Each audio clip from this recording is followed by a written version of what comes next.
माता कैकेयी के द्वारा जब महाराज दशरथ से ये वरदान मांग लिया गया कि हमारे पुत्र को अयोध्या का राज सिंहासन चाहिए और भगवान श्री राम को 14 वर्षों का वनवास, चूँकि महाराज दशरथ जो थे वो वचनबद्ध थे, तो उन्हें न चाहते हुए भी ये वरदान देना पड़ा। तो उसके आगे की कथा तो सभी लोग जानते हैं कि भगवान को वनवास होता है, भगवान अयोध्या छोड़ के जा रहे होते हैं और सारे अयोध्यावासी उनके पीछे पीछे लगे रहते हैं। उसके बाद से फिर कैसे कैसे करके भगवान आगे बढ़ते हैं, केवट जी मिलते हैं, केवट से मुलाकात होती है और उस पार ले जाके भगवान को छोड़ते हैं। उसके बाद भगवान जंगल में इधर उधर भटकते हैं, फिर एक कुटिया बनाते हैं। कुटिया बनाने के बाद सुपर्णखा का प्रवेश होता है और भगवान से विवाह का प्रस्ताव रखती है। उसी पे श्री लक्ष्मण जी उसकी नाक काट देते हैं। उसके बाद से वो दुहाई लेके खरदूसर के पास जाती है, अपने भाई के पास, जो कि रावण के ही भाई थे। तो भगवान श्री राम से उनका युद्ध होता है, खर और दूसर का भगवान वध करते हैं और अपने मोहिनी अस्त्र से उन पे प्रहार करते हैं, जिससे उनकी सेना आपस में ही लड़ कट के मर जाती है। तो उसके बाद भगवान एक स्वर्णिम सींग वाला हिरन होता है, जिसको देख के माता लालायित होती हैं कि मुझे ये हिरन चाहिए। तो सब लीला था भगवान का, तो सब लीला था, वो तो सभी जानते हैं, लेकिन एक कहानी के रूप में इसको पिरोया गया था। तो भगवान उसके पीछे पीछे जाते हैं, जंगल में काफ़ी दूर चले जाते हैं।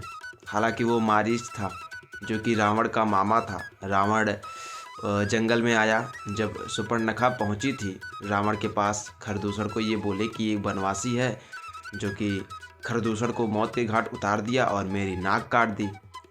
तो रावण वहाँ से निकला तो उसकी मुलाकात मारीच से होती है। तो मारीच मानने के लिए तैयार नहीं होता है, क्योंकि भगवान के वाण को मारीच अच्छे से जानता है। जब ऋषि मुनि तपस्या कर रहे होते हैं, राक्षस लोग उसमें हड्डी, खून, मज्जा सब डालते रहते, तो भगवान वहाँ पे मारीच को बस एक तिनके से मारे थे, वो 100 योजन दूर जाके गिरा था। तो मारीच तो भगवान की शक्ति को जानता था, लेकिन अब विवश था। रावण बोल रहा था अगर तुम ऐसा नहीं करोगे तो मैं तुम्हें यही मार दूंगा। तो मारीच सोचता है कि इस पापी के हाथों मरने से अच्छा भगवान के हाथों मरूं और सीधा स्वर्ग का रास्ता मिलेगा। तो फिर मारीच जो है वो स्वर्णिम सींग वाला हिरन बनता है और माता उस पर लालायित होती है, उसको पाने के लिए प्रभु को भेजती हैं और प्रभु पीछे पीछे जंगल में काफ़ी अंदर चले जाते हैं। फिर वहाँ से भगवान उनको वाण मारते हैं। जैसे ही मरता है वो फिर प्रभु श्री रामचंद्र जी की आवाज़ में चिल्लाने लगता है और माता तक आवाज़ पहुँचती है। माता को लगता है ये भगवान है और लक्ष्मण जी से हट करने लगती हैं कि नहीं तुम जाओ, भाई तुम्हारे संकट में है। उन्हें वैसा ऐसा कहने लगती हैं। तो श्री लक्ष्मण जी विवश होकर वहाँ से जाने लगते हैं। तो श्री लक्ष्मण जी अपने गुरु के मंत्रों द्वारा एक लक्ष्मण रेखा खींचते हैं। रेखा खींचने के बाद माता से ये विनम्र निवेदन करते हैं कि किसी भी परिस्थिति में आप इस रेखा को पार ना करिएगा। ये बोल के और वन के देवी देवताओं से निवेदन करके कि माता को आपके सहारे छोड़ के जा रहा हूँ, इतना बोल के वो चले जाते हैं। उसके बाद से फिर रावण जो है मुनि का वेश धारण करके कुटिया में प्रवेश करता है, माता से भिक्षा का आग्रह करता है। माता अंदर जाती हैं तो वो पीछे से जाता है, लेकिन लक्ष्मण रेखा के वजह से वो अंदर नहीं जा पाता। उसको पता चल जाता है यहाँ पे कुछ अदृश्य शक्तियाँ हैं जो कि मुझे अंदर जाने से रोक रही हैं। तो रावण वहाँ पे बैठ के तपस्या करने लगता है और माता को विवश होकर वहाँ से बाहर आना पड़ता है, क्योंकि वो भला बुरा कहने लगता है, शाप देने जाता है। तो माता बाहर आ जाती हैं और रावण माता को लेके चला जाता है।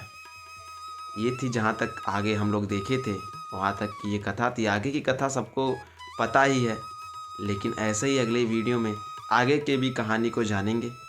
तब तक के लिए अपने सनातनी पथ चैनल को सब्सक्राइब जरूर से कर दीजिएगा और बेल आइकन को ऑन कर दीजिएगा, ताकि कोई भी सनातनी वीडियो हो आप तक जरूर पहुँचे। जय श्री राम।